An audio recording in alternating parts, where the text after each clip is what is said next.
If you were to ask me how to build a life, I would first tell you it's all planned out, divinely spoken into existence, and it has so much to do with a carpenter who lived 2,000 years ago. But then the world might provide you with a snapshot of reality that doesn't quite line up with the ideals of the hipster preachers.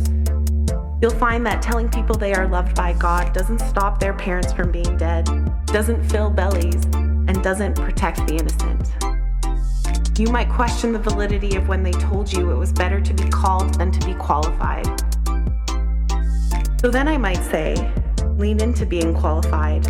Wear your boots out on concrete floors and pin a felt heart to the shirt of your sleeve. Learn to recognize the ones who need your help. Give, give, give. It'll make such a difference, I swear to God. But then the cops in cowboy hats might tell you that the dream isn't worth the chase, which doesn't hurt as bad as what they think about mentally ill fathers. You might see the lady with the bleach blonde hair and the backpack on the corner and wonder why the 10-year plan didn't include her. So if you were to ask me how to build a life, I would tell you I mostly have no idea. It might have something to do with puppets, or painting, or putting all the words down on paper. I would tell you that I think it begins with understanding that there are so many parts of you. There is a part of you who represents the very start, when your heart was most open and your only jobs were to grow and chase the sun.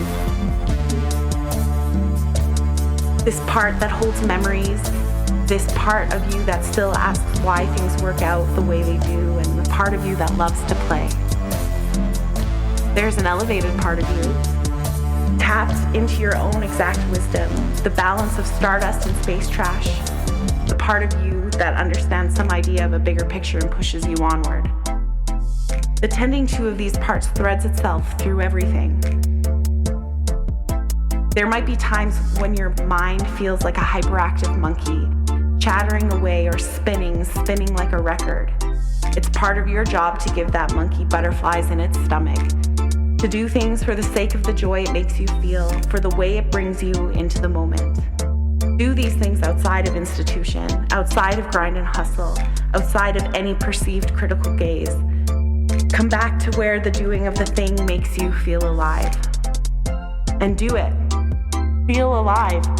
Feel it inside your cells. Sign the lease and take up residence inside those very bones. You might be told that this robe of flesh is there to be tamed and dealt with. You might be tempted to spend all your time in the attic with the spinning monkey, to forget that you are a team with this part of yourself, and that it has so much guidance to offer if you honor what it has to say. 5 things you see, 4 things you hear, 3 things you feel, 2 deep breaths, 1 taste on the tip of the tongue, and you are home again. It's important to recognize who haunts the home and who is a true bedfellow. Emotions have a confusing way of trying to tell you who you are, but you are the witness to any storms that rage inside you.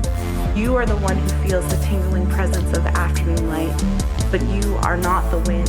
You are not the sun. Remember to come up for air. So if you were to ask me how to build a life, I'd say you'll probably figure it out. You'll probably figure it out.